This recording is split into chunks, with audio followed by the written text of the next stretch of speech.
Hello everyone, how are you doing? This is MD Tech here for another quick tutorial. In today's tutorial, I'm going to show you how to remove a microphone from your Windows 10 devices.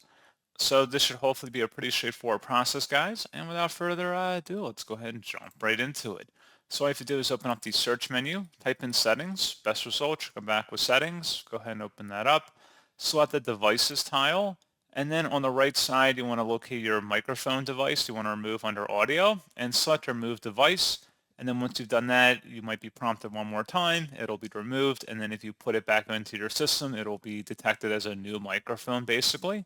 So pretty straightforward process on that, guys. And as always, thank you for watching. I do hope that I was able to help you out. And I do look forward to catching you all in the next tutorial. Goodbye.